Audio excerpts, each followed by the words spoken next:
Salut bande de chips, on se retrouve aujourd'hui dans la bergerie pour parler un peu de variateurs.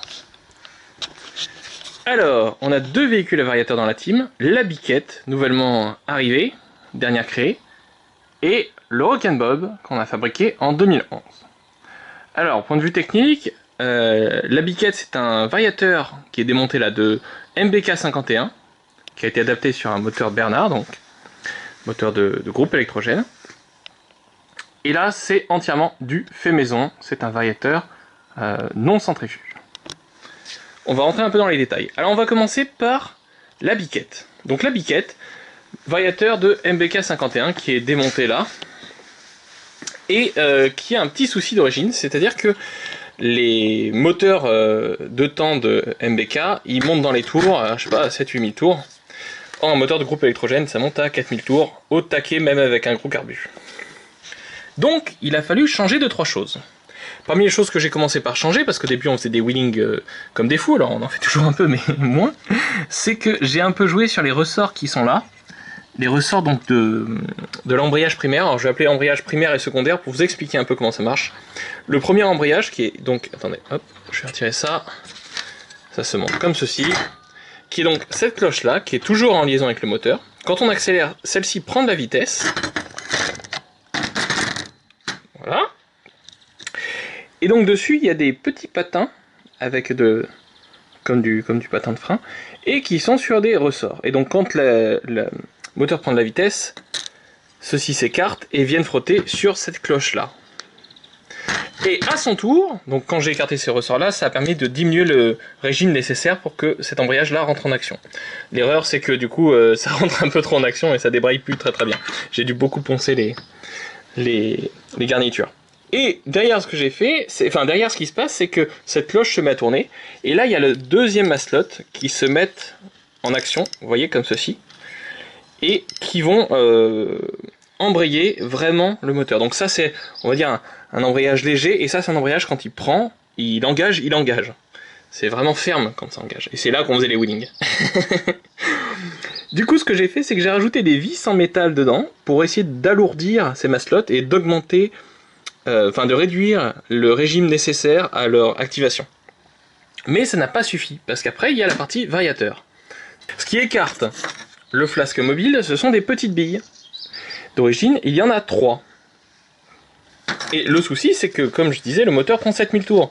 Donc non seulement il embraye plutôt au régime, mais en plus, il monte dans la variation se fait à haut régime, puisque le but c'est d'avoir le maximum de puissance au moment où la variation commence à s'activer. Or, sur un moteur de MBK 51, ça doit être aux alentours de 3500-4000 tours. En dessous, le variateur ne commence pas du tout à varier. Et ce qui se passe, c'est qu'avec ce variateur d'origine, on n'arrivait pas à aller à fond, dans le sens où même taquer, le variateur ne s'activait pas pleinement. Et il fallait ralentir pour voir le truc s'enclencher, puis dès qu'on a accéléré, le moteur reprenait ses tours, et puis on était au taquet à basse vitesse, quoi. Enfin, basse vitesse, bien en dessous de ce que peut faire le véhicule. Du coup, ce que j'ai fait, c'est que j'ai commencé par poncer le guide, qui permet, donc qui se met ici, qui permet de guider les 3 billes d'origine. Et je l'ai modifié en le limant un peu comme un sagouin, pour y mettre des rouleaux, comme ceci. En passant d'une bille de 13,5 à des rouleaux de 14 par 15 mm, j'augmentais comme ça le poids le poids des maslots qui augmentait, donc qui était censé diminuer la vitesse à laquelle le variateur était à pleine variation, quoi. Le but étant de baisser le régime moteur pour une vitesse équivalente. Donc ça s'est bien passé, ça a marché, mais ça ne suffisait pas. Du coup, je suis passé à l'imprimante 3D et j'ai fait un 4e rouleau, et j'ai mis 4 rouleaux, donc voilà, avec ce système-là. Le souci de ce système-là, je ne sais pas si vous voyez, mais il y a des petits coups là, et surtout il y en a sur les côtés, je ne sais pas si on les voit bien, mais... Et ça n'arrêtait pas, voilà, là on voit. Ça n'arrêtait pas de se coincer en fait. Les rouleaux se mettaient en diagonale, et donc le variateur restait coincé à bas régime, à haut régime, enfin à basse variation, à haute variation. Des fois on restait à fond sans savoir pourquoi, puis d'un coup pouf, on repassait à 0. Donc j'ai assez vite abandonné les 4 rouleaux. Et je me suis dit, bah du coup ce que je vais faire, c'est que je vais mettre 5 billes, pour augmenter un peu. Et le problème c'est que 5 billes, bah, c'est moins que 4 rouleaux au point de vue variation. Donc là, on va faire une nouvelle expérimentation avec 6 billes. Alors, ce qui est intéressant, c'est que j'ai de la chance. J'ai tout un stock de billes de roulement que je garde et que j'ai récupéré. Et les billes de 13,5 qui sont utilisées là-dedans, dans ce variateur d'origine, sont du même diamètre que les billes de roulement à billes de roue arrière de Xantia. Or, ayant cassé une Xantia et arraché une roue, j'avais récupéré les billes du roulement qui étaient cassées. Et du coup, je suis bien content de les avoir gardées parce qu'aujourd'hui, elles me servent. Donc voilà l'expérimentation. On va passer à 6 billes et puis on va voir si on arrive à prendre plus de régime. Important, il y a deux choses qui jouent sur le variateur. Il y a le poids des maslottes qui va rapprocher les flasques du variateur. Ce poids, plus il est important, plus le variateur va pouvoir contrecarrer la puissance du moteur qui a envie de ramener la courroie vers le centre et la puissance du tendeur de courroie qui est encore une fois assez puissant. Le souci qu'il y a, c'est que sur un tendeur de courroie comme ça, on est obligé d'avoir une course immense. Si vous voulez, à fond, on est quasiment en bas et au minimum, on est quasiment là. Les mobylettes, elles font bouger le moteur, ce qui est un peu moins pire parce que du coup, la courroie se tend au-dessus et en dessous, alors que là, on tend qu'un seul brin de la courroie. Du coup, il y a une autre chose qu'on peut faire, c'est faire un système de variation de la tension de ce ressort. Et ce que j'ambitionne de faire, c'est de mettre une pédale ici, de mettre ici une pièce qui va permettre de coulisser comme ça, par défaut d'avoir un ressort assez détendu. Donc le variateur va monter assez haut va monter dans la variation assez rapidement, même à bas régime. Et lorsqu'on voudra avoir de la patate et monter dans les tours, on pourra appuyer sur la pédale, tendre le ressort, et du coup rester à plus haut régime, sans que le variateur aille à fond. C'est ce que pas mal de gens faisaient sur des mobs, ils faisaient une espèce de tige filetée sur le moteur, et ils poussaient le moteur avec le pied, pour à la sortie des virages avoir de la reprise. Voilà, donc ça c'est l'expérimentation future. Donc le flasque qui est ici est fixe, il est vissé sur le variateur, il reste toujours à sa place. Et le flasque qui est là est mobile, et c'est là que nos petites billes rentrent en jeu. Avec la force centrifuge, les billes s'éloignent du centre et poussent le flasque mobile vers l'extérieur. Et il y a ces petits tétons, sur le côté il y en a deux, qui permettent de transmettre l'énergie, tout en restant libre, enfin en laissant de la souplesse au flasque mobile. Alors ce qu'il faut savoir, c'est que j'ai eu du mal à démonter ce variateur parce que je ne savais pas trop comment faire. Et là c'est un écrou de 36, donc déjà j'avais pas de douille de 36, c'est avec une clé à molette. Et c'est un peu la merde, les clés à molette dans un creux comme ça, parce que du coup ça ne dépasse pas. Donc j'ai commencé par abîmer mon écrou, et ensuite c'est un écrou à gauche, qui se dévisse comme ceci. Donc j'ai foiré un écrou, j'ai réussi à en racheter un. Heureusement ça n'a pas foiré le variateur lui-même. Et ce flasque là, le flasque fixe, est aussi sur un pas de vis, mais lui dans l'autre sens. Voilà. Donc je vous le dis, bon moi j'ai tué les deux du coup, hein. J'ai dû racheter tout ça en neuf. Hein. Voilà. Voilà pour ce qui est des expérimentations sur la biquette. Hop, je vais serrer tout ça. Voilà. Passons au Rock'n'Bob. Je l'ai suspendu pour vous montrer un peu mieux, c'est un peu plus facile pour moi. Donc le Rock'n'Bob, pour ceux qui n'auraient pas suivi, c'est un variateur aussi. Vous reconnaissez bien les deux flasques. Mais c'est un variateur fait maison déjà, donc on a tout tourné nous-mêmes.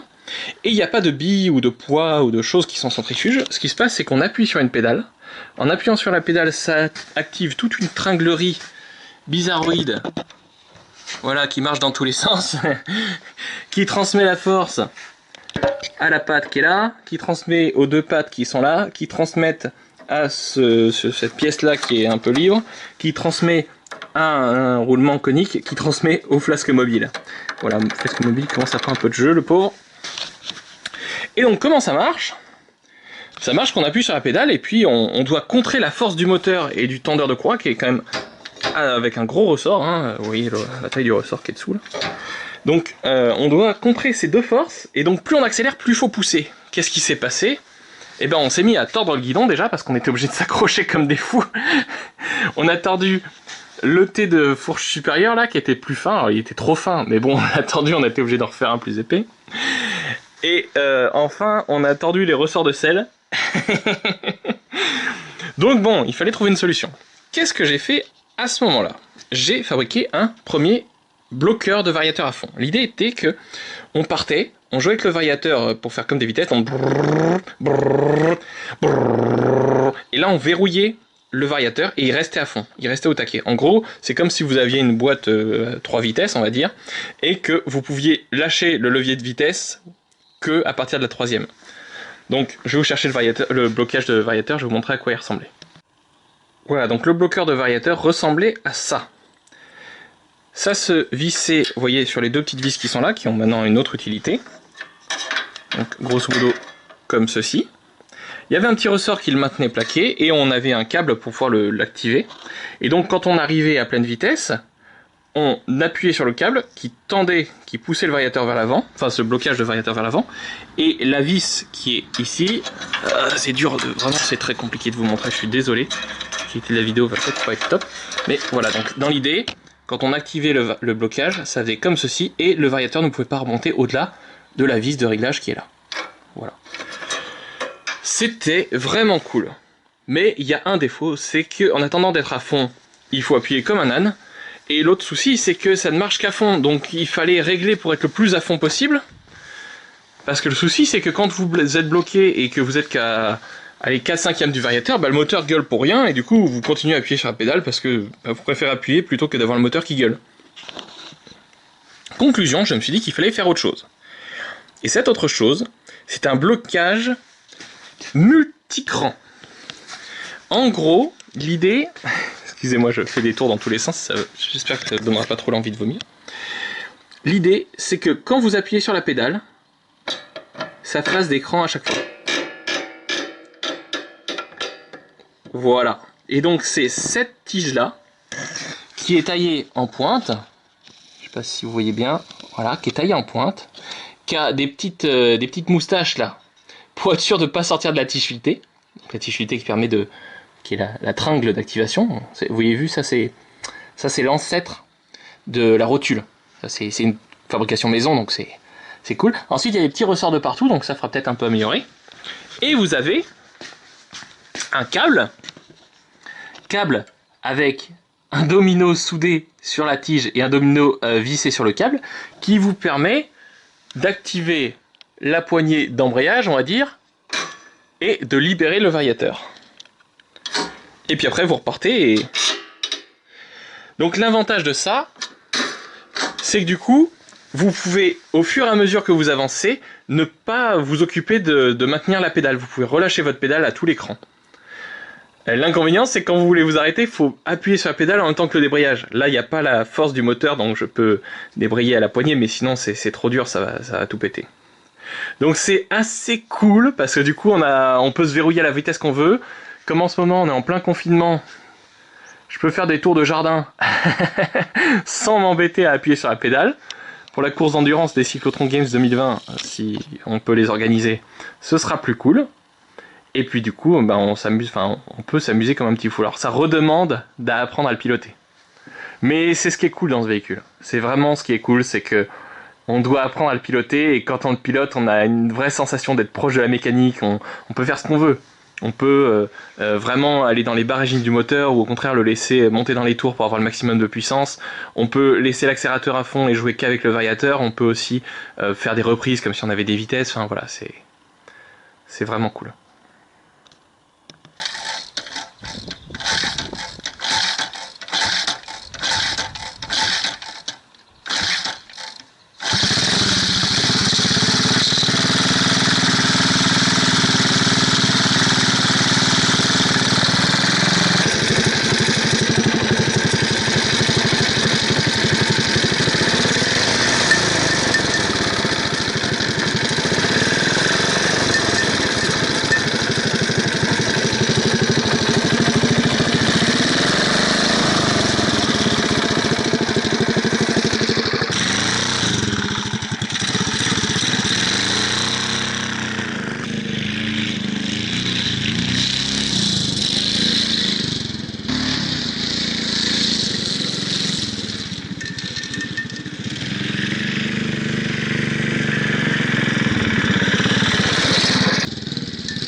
Le problème du test d'un variateur, c'est qu'il faut le tester en charge.